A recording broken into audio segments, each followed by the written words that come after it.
네, 여전히 제가 목소리가 좀 그래서 좀 거북할 수 있는데 이해 부탁드립니다. 우리 의원님도 이제 얼굴이 보이네. 네. 이따가 보도록 하시고요. 의원님도 아시죠? 이긴 발언권이 없다는 거. 네.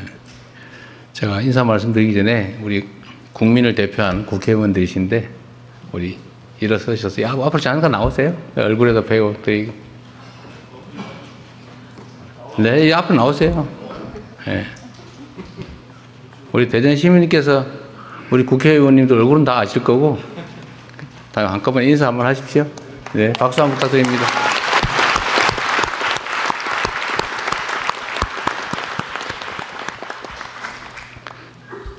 제가 자주 말씀드리는데 이런 자리는 우리 국민과 대통령이 직접 소통하는 자리여서 국회의원, 단체장 이런 분들은 제가 오시려면 오시고 안 오셔도 되고 제 신 발언 기회는 없습니다. 이렇게 미리 말씀드리는데도 왜 발언 안 시켜주냐고 이렇게 생떼 쓰는 분들이 가끔 있어서 제가 오늘 미리 말씀드리는 겁니다.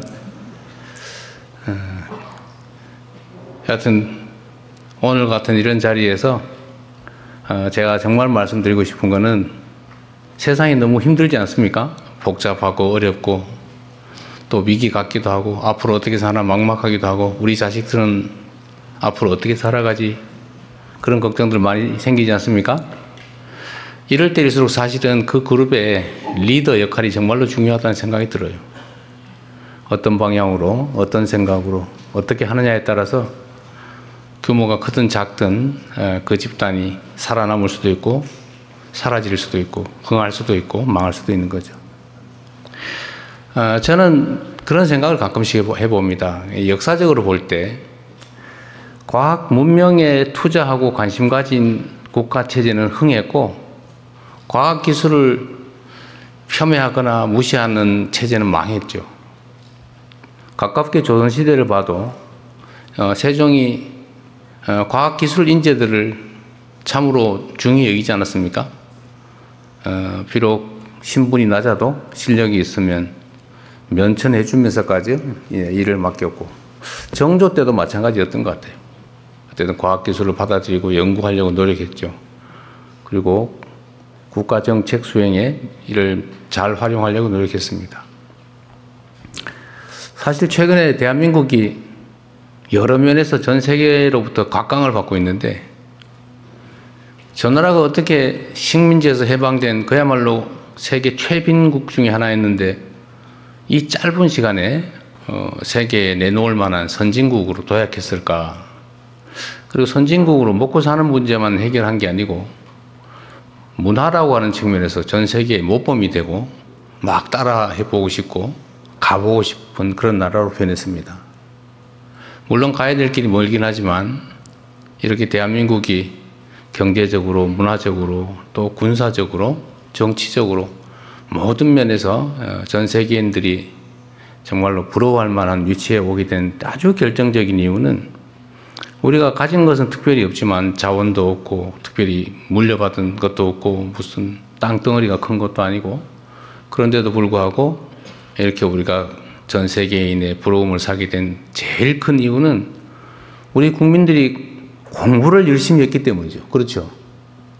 잘 공감이 안 가시나 본데 논 팔아서 상아탑을 쌓지 않았습니까? 자식들 어떻게든지 잘 살게 해보겠다고 최선의 노력을 다한 게 학교 보내는 거였어요. 배고라서 먹고 살기가 어려워도 생계수단인 논을 파는 한이 있더라도 자식들에게 공부를 시켜서 더 나은 세상 만들어 보겠다고 했던 우리 선배 세대들의 노력이 결국 오늘의 대한민국을 이렇게 만들 거 아니겠습니까? 사실 여기 계신 젊은 분들도 비슷하죠. 제가 공감을 안 하는 분위기긴 한데 근데 역시 지금도 마찬가지입니다. 부모들이 자식 세대에게 가장 크게 투여하는 것은 자식들을 공부시키는 거죠. 아마도 전 세계에서 이렇게 자식들 공부에 매달리는 민족이 국민이 있을까 싶을 정도입니다. 그래서 우리가 성장 발전한 정말 획기적인 동인 근본적인 힘은 이런 수업에 학습에 있었다. 근데 이건 국가 단위로도 보면 마찬가지입니다. 국가도 공부를 해야죠. 국가 공동체도.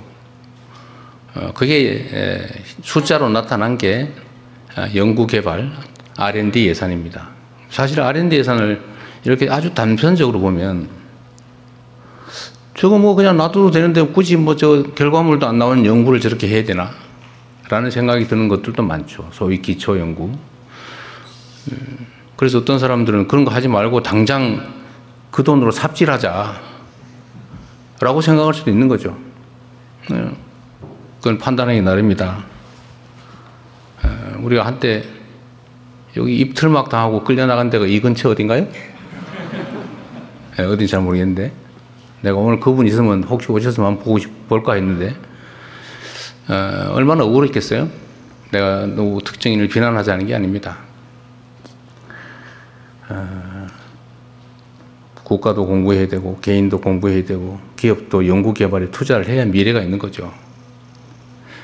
그래서 우리는 대대적으로 원상복구뿐만이 아니라 앞으로는 과학기술 분야의 연구개발에 더 많은 국가 역량을 투여한다라는 방침을 가지고 아마 거의 대부분 상상하지 못할 정도 규모로 R&D 예산액을 늘렸습니다.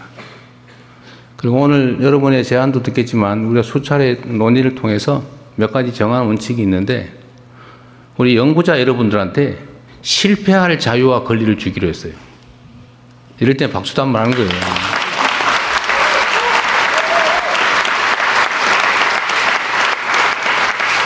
제가 연구개발에 참여하는 분들한테 들은 얘기 중에 제일 황당한 게 대한민국은 연구개발 R&D 성공률이 90%가 넘는데요.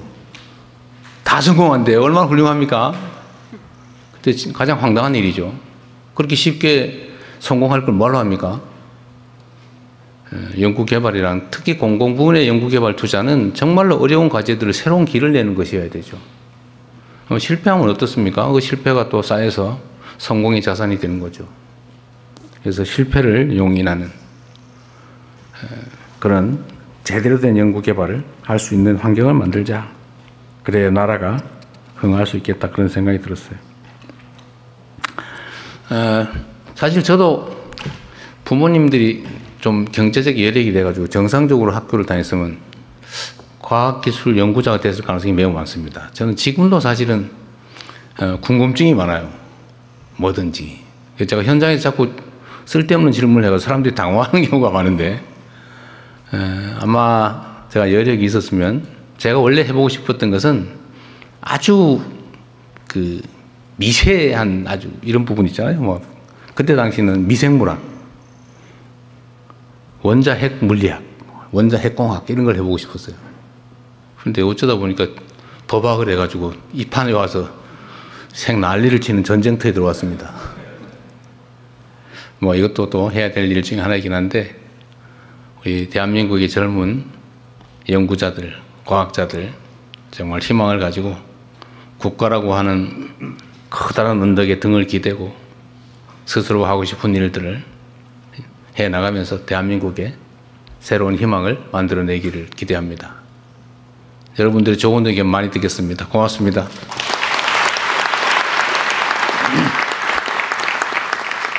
네, 대통령님 말씀 감사합니다. 여러분 앞에 보시면 아시겠지만 오늘 이 자리는 과학자가 자유롭게 도전하는 나라, 인재가 모이는 대한민국, 다시 과학기술인을 꿈꾸는 대한민국 국민보고회입니다. 그러면 다시 과학기술인을 꿈꾸는 대한민국 어떻게 추진해 나갈 것인지 그 전략에 대해서 과학기술부총리께서 발표해 주시겠습니다.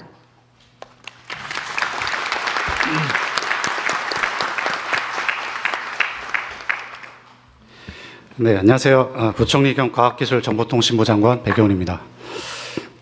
방금 대통령님께서 과학기술 중요시 여기는 나라는 흥했고 아니면 망했다. 사실 이 얘기는 저는 굉장히 자주 듣습니다.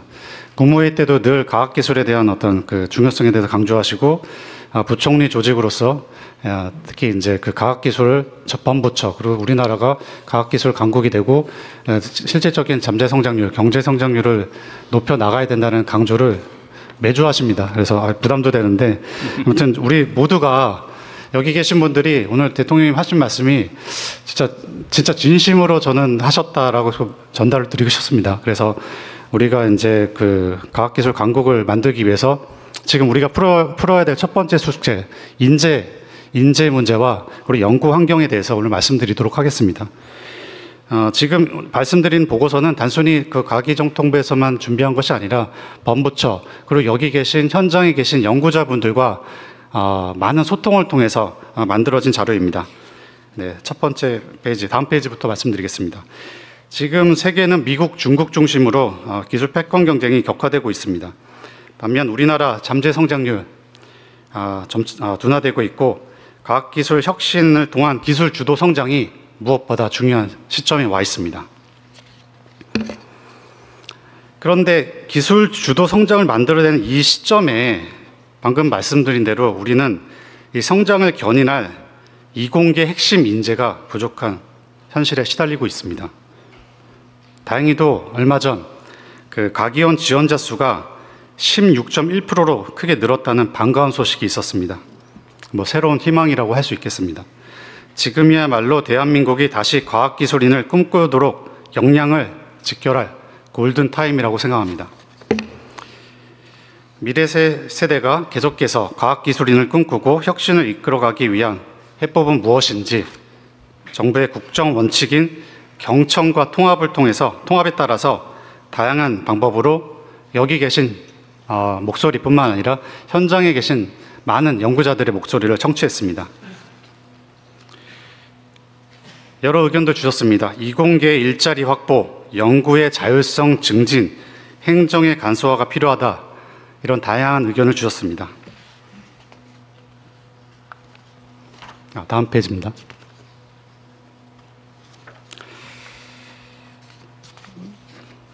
이에 따라 정부는 이러한 의견들을 모아서 우수한 인재가 모여들어 혁신을 선도하고 혁신적인 성과가 다시 우수한 인재를 유인하는 선순환 체계를 만들어 가고자 합니다.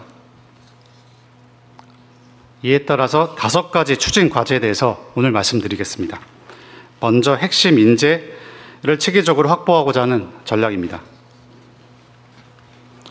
우수한 인재들에게 영예와 자긍심을 고취하기 위해 미래 과학자의 롤모델로서 국가과학자를 제도를 신설하도록 하겠습니다. 초등 단계부터 수학, 과학 교육을 강화하고 우수 이공계 학생들 그리고 신진 연구자들이 국가과학자로 성장하도록 지원할 것이며 향후 5년 동안 매년 20명씩 100명의 국가과학자를 선발해서 국가 리더로 활약할 수 있도록 돕겠습니다. AI를 이해하고 활용할 수 있는 과학기술과 AI의 양손잡이 인재도 육성하겠습니다. 지역의 AI 과학 영재학교와 과기원 간 연계를 통해서 학위 패스트트랙을 확대하고 과기원이 지역의 AX 인재 양성과 산업 혁신을 이끌어 가도록 하겠습니다. 해외 우수 인재도 적극적으로 유치하도록 하겠습니다. AI 등 첨단 과학기술 분야에서 탑티어 인재 유치를 위한 비자 제도를 확대하고 맞춤형 지원을 제공하도록 하겠습니다. 외국인 유학생들이 국내에 취업하고 정착할 수 있도록 유학생 비자 기존의 2년에서 3년으로 연장하고 영주 기아 패스트트랙도 기존에 6년 걸리던 일을 3년으로 단축하겠습니다. 두 번째, 이공계 인재들이 안정적으로 성장할 수 있는 매력적인 생태계를 만들도록 하겠습니다.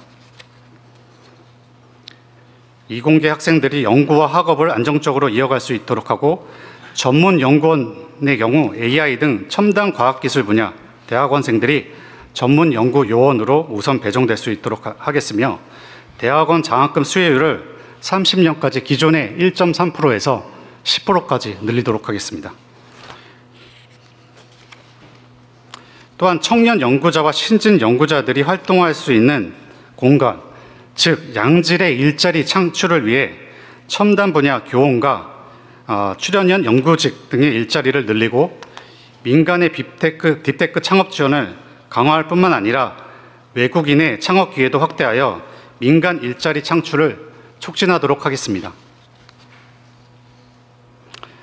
그리고 기초 연구를 1.5만 개 수준으로 확대하고 연구비를 안정적으로 지원하며 역량 있는 연구자들을 정년과 관계없이 지속적으로 연구할 수 있는 기회를 제공할 수 있도록 하겠습니다.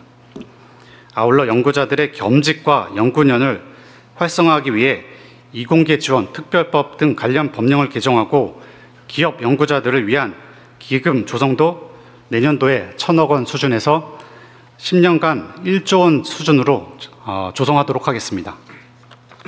세 번째, 연구자는 다른 걱정 없이 연구에만 전념할 수 있도록 하겠습니다. 그동안 연구자들이 많은 불만 중에 하나가 과도한 행정 부담이었습니다.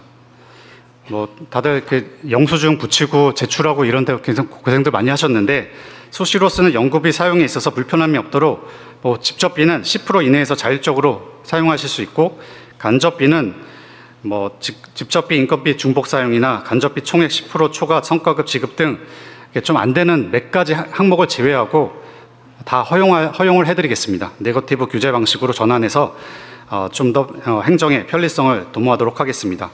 대신에 부정 사용 시 최대 10배까지 제재 부과금을 부과하도록 하겠습니다. 아울러 그동안에 이제 과제 제출할 때마다 거의 460여 종에 달하는 행정 서식들 이런 서류들을 제출하셨는데요. 연구자가 하나의 창구에서 행정을 처리할 수 있도록 간소화하겠습니다. 또한 연구자는 하면 연구하시는 분들은 박수도 쳐주고 그래야 되는데 별로 연구 안 하시는 분 같아요, 전부 다. 네, 감사합니다. 네. 여기 키스 부원장님은 영수증 안 붙여보셨죠? 네. 감동해서 고맙습니다. 네, 더 말씀드리겠습니다. 연구자는 오직 연구에 몰입할 수 있도록 연구시별로 부담하던 행정과 장비 관리 업무는 블록 펀딩 지원을 통해서 연구기관이 스텝 사이언티스트를 채용해서 통합 지원할 수 있도록 하겠습니다. 출연연도 가제 수주 경쟁에서 벗어나 본연의 연구에 몰입할 수 있도록 PBS 제도를 단계적으로 폐지하도록 하겠습니다. 네 번째, 연구자가 가감히 도전할 수 있는 환경 만들겠습니다.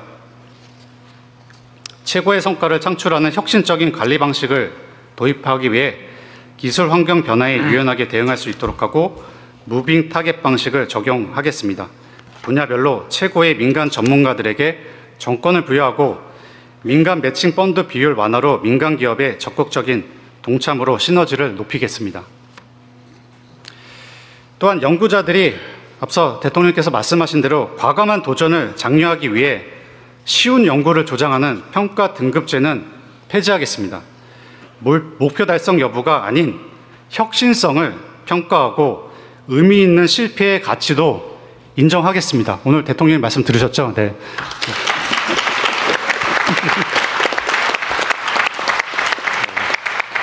실패를 용인하는 R&D 문화 만들도록 하겠습니다. 이를 뒷받침하도록 평가위원 전문성과 책임성 높이기 위해 우수평가위원을 확보하고 평가위원 실명제 등도 확대하도록 하겠습니다. 마지막입니다. 연구비가 필요한 곳에 제대로 쓰여질 수 있도록 기반을 만들겠습니다. 안정적이고 효율적인 R&D 투자 실현을 위해서 변동 가능성이 컸던 R&D 예산은 매년 정부 총 지출 대비 5% 수준으로 유지하고 AI 등 전략 기술 분야의 대형 산업은 기존 4년이 걸리던 연구 착수 시간을 2년까지 단축하고 예산이 적시적소에 효과적으로 배분될 수 있도록 R&D 투자 AI 시스템도 도입하겠습니다. 혁신이 또 다른 혁신으로 이어질 수 있도록 더 많은 연구 데이터들이 축적되고 공유되어 더 혁신적인 다음 연구로 이어지는 체계를 구축하고 지방정부가 스스로 기획하고 집행하는 지역 자율 R&D 체계의 도입으로 지역 균형 발전을 선도하도록 하겠습니다. 또한 지역 거점 대학이 과기원 수준의 역량을 갖추는 데 총력을 다해 지원하도록 하겠습니다. 이상의 5가지 중점 과제를 토대로 역대 최대 규모인 R&D 예산 35조 원을 제대로 사용해서 다시 과학인을 꿈꾸는 과학기술 강국 대한민국을 만들어 가겠습니다. 감사합니다.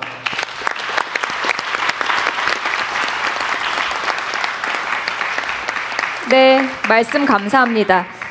그러면 이제 참석해주신 여러분의 의견 들어볼 텐데요. 먼저 안내 말씀드리면 시간 제약상 모든 분들의 의견을 듣기 어려워서 들어오실 때 보셨겠지만 저희가 국민 사서함 만들었습니다. 들어오실 때 넣어주신 분들도 계실 텐데 저희가 각 좌석마다 서면 의견서 양식을 다 놓아드렸거든요. 준비된 펜으로 의견 적어주셔도 되고 또 QR코드가 있습니다. 사진으로 찍으셔서 온라인으로 의견 주셔도 되겠습니다. 여러분의 소중한 의견은 모두 하나하나 검토해서 답변 드릴 수 있도록 하겠습니다. 오늘 그리고 이 자리에는 연구계, 산업계, 학생, 연구원, 학부모, 교사, 교수, 유관기관 등에서 아주 다양한 분들이 오신 것으로 알고 있습니다. 다양한 의견이 자유롭게 오갈 수 있는 자리가 되기를 기대해 보겠습니다. 부총리님 발표 들었는데 인재 확보 그리고 연구 환경, R&D 생태계 혁신 이 정도로 좀 나눌 수 있을 것 같은데요. 먼저 과학기술 인재 확보에 대한 이야기를 나누면 좋겠습니다. 발언하고 싶으신 분들은 앉으신 자리에서 손을 들어주시고 제가 지목을 하면 일어나셔서 소속과 성함 말씀해 주시고 의견 개진해 주시면 되겠습니다. 의견 있으신 분 계실까요? 네, 뒤에 가장 먼저 손 드셨는데요. 네, 안경 쓰신 선생님께 마이크 먼저 전달해 드리도록 하겠습니다. 네, 안녕하십니까. 저는 대전에 위치한 이렇게 라미랩 주식회사라는 IT 회사의 영업 컨설턴트를 맡고 있는 주승훈이라고 합니다. 저는 대전에서 태어나서 대전에서 계속 살았고, 그리고 저는 지금 이렇게 충남대학교의 국가정책대학원이라는 곳이 있어서 거기서 스마트 도시환경정책학이라는 석사과정을 야간에 같이 병행을 하고 있습니다. 지금 현재 국가에서 어떤 이공계 대학원생들을 제공하는 거는 이공계 풀타임들을 대상으로 인재를 양성하고 있습니다. 다만 기업에 재직을 하면서 야간에 좀 더 본인의 자기계발뿐만 아니라 국가의 과학기술 양성을 위해서 실제적으로 공부할 때 국가적으로 그러니까 국가정책대학원 이공계가 아니라 좀 정책학, 행정학의 분야에 얹혀서 국가적으로 지원받지 못하는 제도가 발생하고, 그를 기반으로 실제적으로 결국 어떤 정책에 대해서 이공계 풀타임이 아니라 이유로 정책에 대해서 좀 참여할 수 있는 기회가 좀 현저히 좀 적은 상황이 있습니다. 그래서 이런 부분에 대해서 실제적으로 좀 더 지원받을 수 있는 구조들을 만들 수 있는지 좀 질의드립니다. 뿐만 아니라 결국 대학생뿐만 아니라 대학원생들이 실제적으로 R&D나 나중에 기업으로서 조달에 참여를 했을 때 그런 조달 프로그램에 대해서 시스템에 대해서 이해할 수 있는 기회들을 대학생이나 대학원생 석사 박사 과정에서 조금 이해할 수 있는 기회들을 마련해야 되는데, 그런 기회들이 기업에 취업을 하거나 일을 해야만 좀 경험할 수 있는 기회들이 있기 때문에 결국 학부생 그리고 석사 과정 안에서 좀 더 배울 수 있는 기회들을 마련을 해주실 수 있는지, 그런 시스템들을 어떻게 제공할 수 있을지에 대해서 같이 고민하는 자리가 있으면 좋겠습니다. 고맙습니다. 네, 좋은 의견이시고요. 저도 이거 관련해서 하나 물어보고 싶은 게 있는데, 전에 제가 회의 때 한번 지적했던 건데 이게 관련이 있을지 모르겠지만, 지금 연구 개발 사업 위탁이죠. 어떤 아이템을 정해서 위탁하잖아요. 이걸 대개는 무슨 대형 연구소, 기관, 학교 이런 데다가 맡기다 보니까 개인들이 관심 있어서 연구할 기회는 별로 없는 것 같아서, 개인 연구자한테 어떤 아이템이 있어서 본인이 해보겠다는 거, 이런 거를 기회를 주는 거는 준비가 돼 있나 모르겠어요. 네, 지금 저희가 이제 기초 연구 그리고 기본 연구 이렇게 나누는데요. 그러니까 기본 연구, 그러니까 1억 미만의 작은 가제들, 그리고 신진 연구자들이 연구할 수 있는 자금 지원들을 이번에 2,000개까지는 그 말이 됐군요. 네, 알겠습니다. 네, 이게 오늘 여기서 무슨 결정하려고 하는 건 아니니까 의견을 주시고 의견을 좀 주고받는 걸로, 혹시 정부의 이 관련 정책에 이게 추가되면 좋겠다든지 또는 이건 좀 문제가 있다든지 그런 의견들을 좀 자유롭게 주시고, 또 가능하면 모두의 관심사인 사안들에 좀 집중해 주시고, 감사합니다 이런 의례적인 얘기는 생략해도 되겠습니다. 나중에 보면 시간이 없어가지고 아니 그 얘기 꼭 하고 해야 되는데 라고 하다가 억울하다고 가슴 치면서 가시는 분들이 꽤 있어서 근데 그런 걸 줄이기 위해서는 최소한 압축해서 좀 하면 좋겠습니다. 네, 제 가까이에 그 우리나라 과학기술의 미래를 책임질 청년 연구원분들이 앉아 계신 것으로 알고 있는데 혹시 의견 없으실까요? 바로 옆에서 손을 드셔서 마이크 전달해 드리겠습니다. 안녕하세요. 부산대학교에서 온 김지연입니다. 멀리서 오셨네요. 네, 저는 공부를 아주 잘하지는 않았지만 어렸을 때부터 나라에서 과학을 좋아하고 과학을 할 수 있게 지원을 많이 해주셔서 계속 연구를 할 수 있었습니다. 아주 어렸을 때는 영재원을 많이 다녔고요. 학부 때는 이공계 우수 장학금을 받으면서 대학을 다녔고 그리고 최근에는 대통령 장학생으로 선정이 돼서 연구를 하고 있는데 저는 아까 말씀드렸다시피 국영수를 아주 잘하는 학생은 아니었어요. 근데 다만 그냥 자연이 좋아서 지금 또 벼의 수정 과정을 연구를 하고 있습니다. 근데 지방에도 저처럼 관심 있는 분야에 대해서 아주 깊게 연구하는 연구자들이 많아요. 저뿐만 아니라 지원을 받지 못하는 학생들도 저보다 훨씬 더 깊은 과학적 탐구를 가지고 연구를 하는 사람들이 많은데 해외 학회를 가보면 정말 저런 기자재 조금만 있으면은 나도 저기에 닿을 수 있겠다라고 하는 생각이 들 때가 정말 많습니다. 근데 사실 저희 학교에는 컴포칼이 없어요. 그래가지고 조금만 더 비싼 컴포칼이 있으면은 세포 내부를 보면서 연구를 정말 잘할 수 있을 것 같은데 그렇게 지방에서 기초과학 분야에서 기자재를 조금만 더 지원을 많이 해주시면 할 수 있는 것들이 아직 생명과학 분야에는 정말 많거든요. 그런 부분을 좀 할 수 있게 대통령님께서 많은 지원해 주시면 감사하겠습니다. 이거 매우 일리 있는 지적인데요. 이게 그런 게 있을 것 같아요. 이제 다른 데는 얼마든지 있을 텐데 접근할 수가 없겠죠 아마. 그래서 공공기관 또는 공공영역의 장비, 시설, 이런 일종 인프라 이런 것들은 개별 연구자들이 얼마든지 쓸 수 있게 지침을 만들든지 규정을 해주면 좋겠어요. 그 사실 거의 다 놀고 있을 건데. 네, 실제 혁신본부에서 그 학교 혹은 대형 연구기관 단위로 공동기기원을 만들도록 하고요. 그 공동기기원에 상당히 좀 개인이 사기에는 힘들지만 또 공동으로 활용할 수 있는 중요한 장비들을 함께 사용하고 신청을 해서 활용할 수 있도록 하는 이런 준비들을 하고 있습니다. 기존에 새로 만드는 것도 중요한데 기존에 있던 것을 당연히 공동으로 활용한다. 공공자산이니까요. 뭐 기업들 이런 데는 어떻게 할 수 없겠지만 연구기관이나 위탁해서 하는 뭐 이런 사업들에서는 당연히 있는 장비 시설을 이용할 수 있어야 될 것 같아요.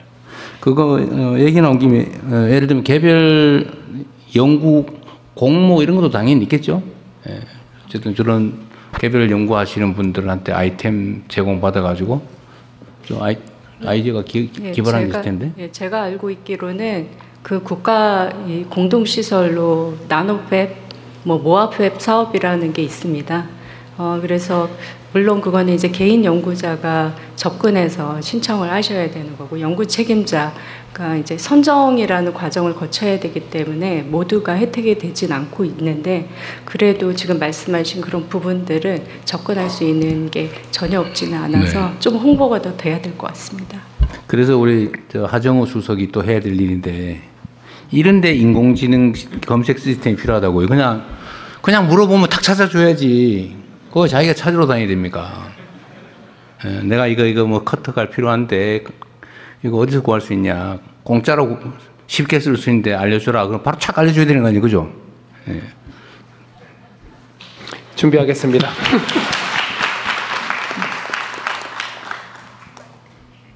네, 혹시 또 의견 있으신 분 계실까요? 제 반대편에 계신 안경 쓰신 선생님께 마이크 전해드리겠습니다. 네, 안녕하세요. 저는 한양대 백소연이라고 합니다. 어제 저녁까지 저희가 베이징대에 있는 인공지능 천재반, 튜링반을 방문하고 오늘 여기 참석하고 싶어서 새벽 비행기로 왔습니다. 그래서 오늘 발표해 주신 정책을 보니 저희도 뭐 못지않게 잘 될 수 있겠다는 희망도 좀 생겼는데요. 특히 이제 국가과학자 제도가 좀 굉장히 인상 깊었습니다. 그런데 그 구성의 내용을 제가 정확히 파악할 수는 없지만 한 가지 좀 드리고 싶은 말씀은 그 국가과학자 안에 청년 과학자의 비중을 좀 늘려주셨으면 어떨까라는 생각이 있습니다. 그래서 국가과학자 안에 청년 과학자를 많이 선정을 해주시면 사실 저희 지금 여기에 있는 세계에서 가장 똑똑하고 잠재력 풍부한 우리 인재들이 30년 뒤에 어떤 기대감보다는 당장 5년 뒤에 나도 저렇게 될 수 있다라고 생각을 해서 더 빨리 저희 과학계에 들어올 수 있을 것 같다라는 생각을 했습니다. 네, 이상입니다. 네, 이게 성공한 사람보다는 성공할 수 있는 사람을 격려하는 것도 중요하다 그런 얘기죠. 근데 뭐 혹시 뭐 이쪽 준비하는 주최 측하고 짜고 하신 거 아니죠?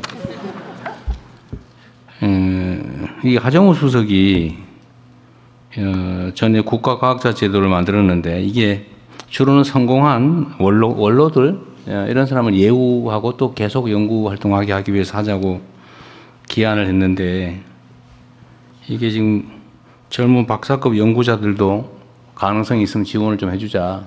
명예도 주고 지원도 해주고 그러자는 얘기를 대통령이 약속을 해라. 지금 저한테 지금 미리 줬어요. 짜고 했나 했더니 그건 아니군요. 일리 있는 지적인 것 같아요. 요거는 말씀하신 것처럼 젊은 과학자들도 예산 지원 받아가면서 평생 예를 들면 국가과학자라는 어쨌든 명예도 받고 책임감 있게 국가를 위해서 공동체를 위해서 연구에 평생 전념할 수 있게 해주는 거 중요할 것 같습니다. 그러다가 뭐 이 사람이 좀 이상하게 변해가지고 이상하다 그러면 탈락시키면 되니까. 그 시스템을 하나 만드시고요. 좀 확대해 보기로 하시죠. 네, 준비하겠습니다. 이미 성공한 사람에 더하기 우수한 젊은 인재들도 기회를 주는 걸로. 대신에 이걸 좀 하면 좋겠어요. 민주적으로 공정하게 선정될 수 있는 시스템을 꼭 만들자. 이거 저는 국가정책을 설계할 때 언제나 그런 걱정이 들어요. 좋은 취지로 뭘 해놓으면 꼭 이상한 데 악용하는 사람들이 있어요. 이거는 일상적으로 있는 것이어서 그 방어는 해야 되는데 그것 때문에 또 안 해버리는 경우도 있어요. 그럴 건 아니다. 제가 맨날 얘기하지만 장을 담그고 구더기는 철저히 막자. 이런 입장이고요. 그래서 내가 하나 더 우리 가계부 부총리 발제하신 것 중에 우리가 이제 연구비 사용에 대해서 자꾸 행정적 통제를 안 하는 방향으로 바꾸잖아요. 근데 뭐 얼마까지는 쓰고 그냥 썼음 이렇게만 써라. 영수증 이런 거 필요 없고. 그럼 또 이걸 또 악용하는 사람도 있어요. 또 네거티브 제도로 하면 요거 말고는 다 써도 된다 이렇게 하면 뭐 조작을 하거나 이런 경우가 있을 수 있잖아요. 근데 이게 이제 국민들 입장에서는 그 부정한 사례가 많지 않은데 보통은 저는 그런 믿음이 있거든요. 우리 국민들께서 예를 들면 뭐 공직사회가 썩었다 부패했다 그래도 제가 보기로는 거의 대부분은 정말 열심히 성실하게 부정부패하지 않고 일 잘해요. 근데 그중에 꼭 소수가 있어요. 이걸 악용하는. 그 연못에 물 흐리는 미꾸라지들처럼 다들 정말 자기 역할 잘하는데 이런 소수가 있습니다. 그래서 이 소수를 어떻게 처리할 거냐. 그 소수 때문에 할 일을 안 하는 건 말이 안 되죠. 근데 행정 편의적으로 생각하면 아예 그런 부정이 생길 소지를 막는다고 아예 안 해버려요. 그러면 사회 발전이 가로막히겠죠. 그래서 저는 좀 방향을 바꾸자 우리가. 대다수를 믿고 최대한 허용하되 이걸 악용해가지고 장난쳐서 전체 물을 흐리는 것에 대해서는 아주 제재를 세게 하자. 어떠세요? 그래서 연구비 사용에 대해서 재량도 늘리고 예를 들면 통제도 좀 완화하는데 하여튼 그런데 만약에 문제가 돼서 걸리면 그 우리 요즘 열차 표검사 옛날처럼 다 안 하잖아요. 다 안 하고 걸리면 20몇 배인가 그러죠? 일단 10배부터 시작하겠습니다. 30배까지. 근데 연구비 부정 사용은 우리가 많이 풀어줄 건데 믿고. 근데 이걸 어겨가지고 물을 흐리는 경우는 10배 약한 것 같아요. 30배. 30배. 네. 프로젝트 전체를 상한으로 최하 30배. 이렇게 한번 검토 한번 해보시면 괜찮겠죠? 너무 가혹하다고 욕하지 않을 거죠? 네. 네, 계속해서 의견 듣겠습니다. 네, 근데 우리 기관장은 금지. 네, 원칙적으로. 한번 뒤로 가겠습니다. 저기 뒤쪽에 여성분께서 손 높이 드셨거든요. 네, 마이크 전해드리겠습니다. 안녕하세요. 저는 이너시아 김효희 대표라고 합니다. 저는 조금 속물적이지만 현실적인 이야기를 해보려고 하는데요. 저는 과학고등학교를 조기 졸업하고서 카이스트 학석과학을 나오고서 그 다음에 창업을 했습니다. 근데 솔직히 말하면 제가 어릴 때는 뭐가 되고 싶었냐면 의사가 되고 싶었습니다. 그리고 지금 시점에서 뒤를 돌아보면 그때 공부 잘했던 친구들은 의사 혹은 변호사를 하고 있습니다. 되게 이 점이 슬픈 일이라고 생각을 하는데요. 사실 학생들에게 암만 과학자 정말 좋은 거다, 국가과학자를 양성할 거다라고 말해봤자 학생들은 어떻게 해야지 돈 많이 벌지를 생각하면서 학교를 다닐 수밖에 없습니다. 그래서 요즘은 감사하게도 그 SK 하이닉스가 연봉을 많이 주면서 친구들이 반도체 분야로 엄청나게 몰리고 공부를 열심히 합니다. 그러니까 저는 결국 이 인재 양성을 잘하려면은 과학자들이 돈을 잘 버는 세상이 되어야 되고, 단순히 연봉을 높여야 한다가 아니라 그 과학자들이 나중에 되게 잘 되는 세상을 만들려면 산업계가 부흥해야 한다고 생각을 합니다. 그럼 어떻게 산업계가 부흥하냐? 과학자들이 자기들이 연구한 걸 가지고 창업하려 할 때, 혹은 연구 과제를 할 때 결국 그 말씀하신 실패할 용기를 주시는 게 굉장히 중요한데요. 그래서 저는 본인들이 연구했던 그 주제를 가지고, 혹은 본인들이 공대생으로서 창업을 할 때에 그런 면에서 인센티브나 아니면 실패할 용기를 조금 더 부여해 주시는 것이 실질적인 도움이 될 것 같습니다. 그렇게 해서 성공한 기업들이, 공대 출신 기업들이 많아지면 저 선배처럼 될 수 있네 라는 생각을 가지고 어린 학생들도 현실적인 고민을 가지고 이공계에 남아있을 거라는 생각이 듭니다. 말씀 들어주셔서 감사합니다. 정말로 훌륭한 지적을 하신 것 같습니다. 요새 SK가 월급을 많이 주는 모양이군요. 훌륭한 기업인 것 같아요. 근데 이것도 진짜 요즘 기업 문화가 많이 바뀌긴 바뀌었어요. 제가 여러 논란이 있는데 보니까 그 노동자들의 노동을 착취해가지고 이제 월급 떼어먹고 뭐 그런 데 있더라고요. 최근에 문제되는 데가. 줘야 될 돈 안 주고 떼어먹으려고 그러고 막 가혹하게 노동 조건 만들어서 사람들 죽고 다치고 막 이렇게 해서 거기서 이익을 보는 이 기업. 아니, 그리고 반대로 첨단 과학 기술에 투자해서 정말 국제 경쟁력을 기술로 실력으로 결판을 내면서 이렇게 수익을 나누는 그런 기업들로 이렇게 크게 나눌 수가 있는데, 제가 보기엔 대한민국도 그렇고 앞으로 전 세계가 그러겠지만 이제 노동자들은 그 쥐어짜고 착취해가지고 거기서 돈 벌겠다 이런 생각하는 건 성공하기 어렵습니다. 뭐 잠깐 성공할지 모르겠지만. 그래서 정말로 성과에 대해서 충분히 보상하고 정말 새로운 첨단 기술 개발해가지고 무슨 뭐 HBM 이런 거 하나 개발해가지고 대량으로 팔면 엄청나게 남는데 거기 기여한 과학자들, 연구자들 충분히 보상해주면 또 다른 아이템 생기고 이렇게 되지 않겠어요? 우리 사회 전체 분위기도 좀 그래 바뀌어야 될 것 같고요. 우리 가기부 장관님, 우리가 이제 그 기업 지원 사업 중에서도 이제 실패자 펀드 이런 걸 만들기로 했잖아요. 네. 저희가 창업이나 이런 거 할 때 지원을 하지 않습니까? 지원을 했는데 실패했다 그러면 우리나라는 기본적으로 이제 신용불량 돼가지고 다시는 못 일어나게 돼 있거든요. 거의 대부분. 그래서 이렇게 하면 안 된다. 진짜 실패가 자산이다. 많이 실패한 사람이 훨씬 성공할 가능성이 높거든요. 경험이 쌓이기 때문에. 그래서 실패자들에 대해서도 우리가 뭐 금융제도나 이런 데서는 다시 재기가 어렵게 돼 있긴 하지만 그런 것도 많이 완화할 거고, 펀드 지원도 실패자들을 우대하는 그 펀드도 만들고 하는데, 요 과학 연구 분야에서도 아까 우리가 말은 했지만 실패한 사람에 대해서 차별하지 않겠다 수준까지 겨우 얘기한 것 같아요. 실패자들을 좀 우대해주는 인센티브를 주는 것도 한번 연구해 보시면 어때요? 네. 아니, 선의를 가지고 열심히 했는데 연구가 실패할 수 있잖아요. 그런데 사고 쳐가지고 그런 거 빼고 열심히 했는데 실패했다. 오히려 저는 그런데 기회를 더 줘야 되지 않을까? 그런 생각이 드는데, 똑같이 기회를 주겠다도 중요한데 그보다는 아예 특정 섹터를 하나 만들든지 해가지고 기회를 별도로 추가로 주는 걸로 네. 검토해 보십시오.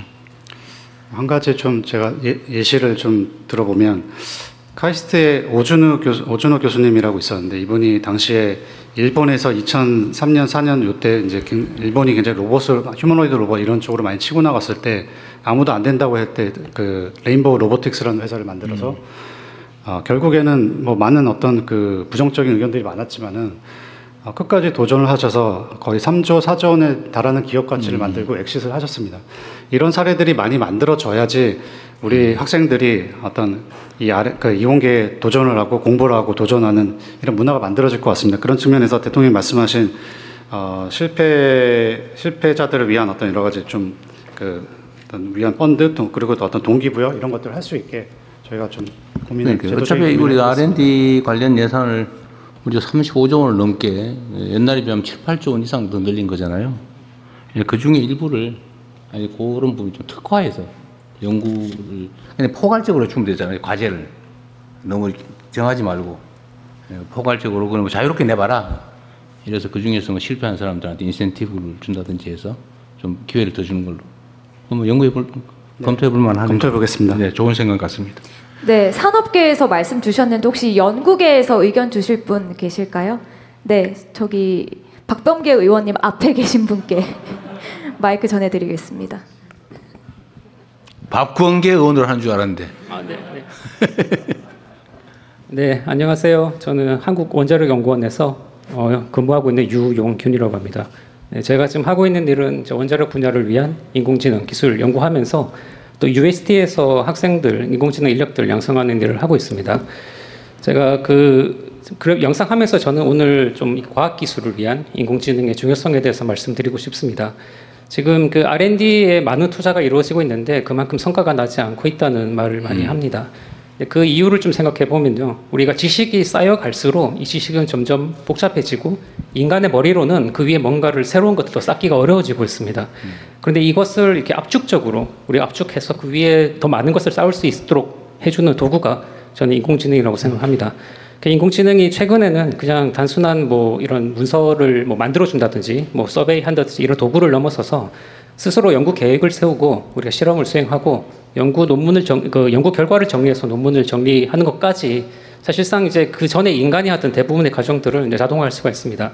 그러면 이제 앞으로 연구자들이 해야 되는 일은 모든 것을 자기 혼자서 하는 게 아니라 그 인공지능이 못하는 부분만 이제 참여해서 한다든지 아니면 인공지능을 어떻게 잘 오케스트레이션해서 잘 활용할 것인지 혹은 인공지능이 많은 연구 결과들을 만들어낼 텐데 그 중에서 이제 좋은 연구 결과를 뽑아내는 일을 하는 것이 앞으로는 중요한 일이 될 것이라고 생각을 합니다. 그래서 이를 위해서 우리가 인력 양성도 이제는 모든 것을 내 머리로 하는 게 아니라 인공지능을 적극적으로 활용하는 인공지능 네이티브, 인공지능 증강, 인재 양성하는 쪽으로 집중했으면 좋겠고요. 그리고 이 산업계에서도 그러니까 인공지능 우리나라가 잘하고 있는 뭐 제조업이라든지 이런 뭐 바이오라든지 원자력이라든지 이런 우리나라가 잘하고 있는 분야에 특화된 인공지능 모델을 만들고 저는 개인적으로 이제 제 연구소에서 컴퓨터를 딱 켜면은 인공지능 에이전트가 딱 떠서 오늘 이런 이제 조사를 했고 이런 연구가 좋을 것 같습니다. 이런 걸 제안해주는 시스템이 꼭 있으면 좋겠습니다. 그래서 앞으로 이제 조금 더 저는 바람은 이제 과기부에서 좀 더 공격적으로 우리가 단순히 이제 인공지능을 도구가 아니라 과학기술계 전체의 패러다임을 바꾸는 식으로 우리가 좀 더 공격적으로 목표를 설정하면 좋겠고요. 그게 앞으로 우리나라의 미래를 결정하는 중요한 일이 될 것이라고 생각합니다. 네, 감사합니다. 네, 사실 이번 말씀은 우리가 지금 사실 걱정되는 측면도 하나 있긴 해요. 그래서 지금 한 2, 3년 사이에 인공지능 기술이 너무 발전하면서 사실 연구개발 분야의 리서치나 이런 부분들은 옛날로 치면 뭐 대학원생 뭐 이런 데 시키던 일이 전부 다 인공지능으로 사실 감당하면 엄청나게 많이 커버할 수 있을 것 같아요. 그러면은 정말 뛰어난 소수의 연구자들 상위 고급 연구자 기획하고 이런 말고 중간 연구자들 자리가 없어지는 거 아니냐 이런 걱정들도 많이 하죠. 사실은 실제 하죠. 근데 이 문제에 있어서는 저는 그런 걸 좀 생각해 봐야 되는데 그 문제 때문에 연구 분야 인공지능 전환을 미루거나 망설이면 안 될 것 같습니다. 좀 안타까운 일이 발생할 수도 있는데 일자리 실제 중간 연구자들 일자리가 사라질 가능성이 많다고 걱정하고 저도 그런 걱정이 되거든요. 충격으로 다가오지 않을까? 근데 그 대비하고 그걸 넘어서야 되겠죠 우리가. 네, 그에 대한 의견을 한번 어떻게 잡고 있는지 한번 말씀 간단하게 해주십시오. 네, 지난번에 대소부 때 한번 동일한 말씀을 네. 주셨었고요. AI 시대의 과학 기술 연구란 패러다임이 굉장히 많이 바뀔 거기 때문에 그러면은 이제 연구자들은 어떻게 AI 연구를 해야 하는가? 기존의 주니어들이 하던 연구들을 인공지능이 대체할 텐데 그러면은 연구 기획, 실행, 평가 단계 모든 것들을 인공지능 가능하게 해서 넣어야 되는 게 아닌가라고 요청을 주셨고 거기에 대한 어떤 패러다임 변화 준비는 AI 전략위원회에서 과학 AI 분과에서 논의를 하고 있고 또 요거를 내년에 400억 정도 예산을 잡아서 과학 AI 연구를 하기 위한 사업을 또 별도로 만들어 두었습니다. 그래서 이런 전반적인 과학 연구 개발 단계에서의 완전히 연구하는 방법의 변화와 관련된 여러 가지 제도적인 것들, 도구적인 것들, 그리고 지원하는 이런 부분들, 그리고 필요하면 연구자들이 새롭게 연구하는 방법에 대한 교육까지를 풀 패키지로 별도 이렇게 소개드리고 관련된 사업이라든가 이런 부분들을 말씀드릴 수 있는 자리를 만들도록 하겠습니다. 그건 정말 중요한 일인 것 같아요. R&D를 위한 R&D, 연구 개발을 위한 인공지능 연구, 그걸 또 학습하는 거 이게 정말 중요할 것 같습니다. 잘 준비해 주시고요. 네. 네, 저희가 그 인재 확보 중심으로 이야기를 했는데 그러면 자연스럽게 그 R&D 생태계 그리고 연구 환경 혁신 쪽으로 좀 더 자유롭게 이야기를 들어보도록 하겠습니다. 의견 주실 분 계실까요? 네, 여기 제 가까이에 계신 네, 선생님께 마이크 전해드리겠습니다. 예, 기회를 주셔서 감사합니다. 예. 저는 R&D 생태계의 이 선순환 구조의 이 건강하게 만드는 선순환 구조의 가장 큰 문제는 그러니까 산학연의 이 선순환 구조가 잘 돌아가야 된다고 생각하는데요. 특히 학교나 정부 출연 연구소는 어떻게 보면 공공의 개념이 강하고 산은 사적인 개념이 강하다 보니까 연구 개발이나 기술 개발이 이게 좀 충돌이 되는 부분이 많이 생깁니다. 이 영역이 조금 다르다 보니까.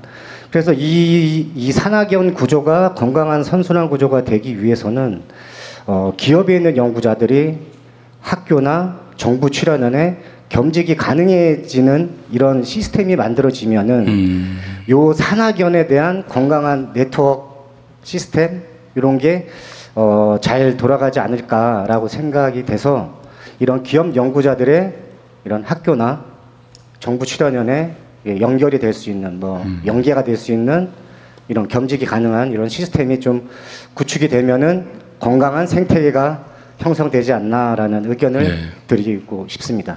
예. 제가 얼핏 떠올랐는데 연구기관 학교에 산 쪽이 예를 들면 참여하는 거, 예를 들면 회사에 기술 담당 전무가 어디 대덕 연구원 어디에 그 연구에 참여한다. 이거 괜찮을 것 같아요. 그죠? 근데 반대로 국가 연구기관의 주요 연구자가 아까 얘기한 SK 하이닉스의 개발팀 팀장을 겸하는 거, 요거는 또 약간 그럴 것 같아요. 그죠? 그러니까 이게 양면이 있는 것 같습니다. 한번 이건 연구를 한번 해보시고 이게 복잡한 얘기일 것 같긴 해요. 네. 부작용이 저한테 다시 한번 얘기하면 어쨌든 산 쪽이 학연 쪽으로 이렇게 겸하고 역할을 같이 나누면 좋은 것 같은데 여기 반대로 국가의 지원을 받아가지고 공적 연구를 하는 사람이 개인 돈벌이 하는 기업체 이렇게 하는 그런 문제가 있을 수 있잖아요. 그죠? 그러나 둘 다 없애면 또 안 되니까 이 부작용을 최소화하면서 그 필요성을 제고하는 효율성을 제고하는 방법이 있나 연구는 좀 해볼 필요는 있겠네요. 네, 이번 대책에 기업과 학교, 그러니까 기업의 주요 연구 임원이나 연구자가 학교의 교수를 겸직을 해서 양쪽에서 월급을 받는 거는 포함을 하고 있습니다. 아, 그쪽 들어오는 건 됐는데. 예. 문제는 이제 이 연구자가 회사 가는 경우는 약간 굉장히 전략 기술이고 국가적으로 집중을 해야 되고 반드시 힘을 합해서 달성을 해야 되는 몇몇 분야가 있을 겁니다. 이런 부분에 한정해서 좀 안전장치를 만들어서 전면하게 설계를 해서 만들어 보겠습니다. 일이 많겠네요. 손이 많이 가 있어요. 부총리께서 열심히 해주실 것 같습니다. 네, 다른 분 의견 들어보겠습니다. 아, 그 전에 여기 네. 우리 대학원생 이분 말씀 한번 들어보죠. 박사 과정에 계신 분이라고 알고 있습니다. 아까부터 뭐 할 얘기가 있어서 보이던데 아닌가요? 그냥 열심히 들었는데요. 발언 기회를 주신 김에 몇 가지 그런 말씀드리고 싶습니다. 저는 카이스트 대학원 총학생회장 이슬기이고요. 바로 본론을 말씀하라고 하셨으니까 저는 아까 저기 뒤에 이너시아 선배님께서 말씀하신 거랑 연결되는 것 같은데요. 저희는 매년 연구환경 실태조사라는 조사를 합니다. 학생회에서. 그러면은 학생들 한 1,800명, 4분의 1 이상의 학생들이 매번 참여를 해서 매년 약간 데이터로 우리가 뭔가를 바꾸면 어떻게 영향을 받는지 확인을 하고 있는데요. 가장 시급하게 변화되어야 한다는 거 맨날 1위가 경제적 환경이고 두 번째가 국가 차원의 이공계 투자입니다. 그래서 이번에 국가 차원의 이공계 투자를 한다고 하니까 아주 반가운데요. 거기 관련해서 카이스트 학생들이나 일반 이공계 학생들은 인건비의 거의 대다수가 연구개발비의 학생 인건비에서 나오지 않습니까? 카이스트의 경우에도 80%에서 90%인데 이렇기 때문에 이제 연구개발 과제가 뭔가가 이제 기준이 바뀌거나 사용 방법이 바뀌면은 학생들의 약간 생계에 바로 영향이 오는 구조로 돼 있습니다. 그래서 이번에 PBS도 카이스트 폐지를 한다고 들은 것 같은데 그 전환기에서 학생들이 최대한 충격이 좀 적을 수 있도록 해주시면 좋겠고요. 그리고 학생들의 그런 기본적인 인건비를 보장해 주실 때 물가 상승률에 뭔가 함께 가는 연동 지표를 만든다든지 약간 좀 저희가 매번 여러 선생님들 다 쫓아다니면서 어떻게 해보지 않아도 좀 어느 정도 보장이 되는 방식을 좀 찾아볼 수 없을까. 어느 정도 이제 연구 개발비와 학생의 안전한 생활을 좀 분리해서 재원을 좀 마련을 할 수 없을까 그런 고민이 듭니다. 네. 네. 사실 오늘 과교부 장관께서 발표한 내용도 수없이 많은 현장과의 토론 논의를 통해서 발췌한 내용들이에요. 앞으로도 대화를 좀 최대한 많이 하고 제가 각 부처의 이해관계 집단, 전문가 집단하고 계속 토의를 좀 해라 뭐든지라고 지시를 하고 있는데 어쨌든 여기는 과학기술계는 토론도 꽤 많이 했던 것 같고 그중에 혹시 누락된 게 있는지 끊임없이 토론하시고 이 학생회에서도 제시해가지고 저 하정우 수석한테 말씀하시든지 아니면 과기부에 얘기하든지 하세요. 다 통로가 다 열려 있으니까요. 통로를 열어주시면 저희가 정말 할 많은 제안을 하고 싶습니다. 감사합니다. 제가 정부 공직자들 보면은 막 아이디어를 짜내려고 막 인상을 쓰면서 막 이러고 있거든요. 그래서 제가 그러지 말고 가서 물어봐라. 그냥 그 이해관계 있는 사람들한테 물어보면 그 사람들이 다 얘기해 줄 텐데 그걸 뭘 며칠서 그냥 모여가지고 머리를 쥐어짜고 있습니까?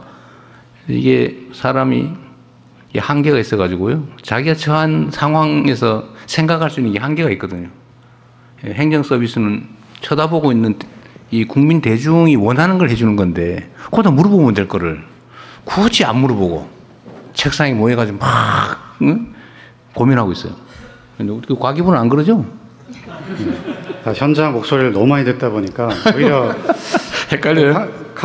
카이스트 한국과학기술 같은 경우는 사실은 상대적으로 지원이 많이 그렇죠. 하고 있습니다. 대학원생들이나 이제 스타이펜드도 그렇고 사실은 많은 지방에 있는 학교들이 이런 뭐 장학금이나 여러 가지 대학원생들 지원하는 이런 그 비중이 굉장히 좀 상대적으로 좀 낮은 편입니다. 그래서 지금 교육부랑 저희가 논의하고 있는 것이 일반 대학들도 가기원 정도 수준의 지원이 될 수 있도록 기존의 이제 가기원 제도를 일반 대학원에 전파하는 이런 노력들을 같이 논의를 좀 하고 있습니다.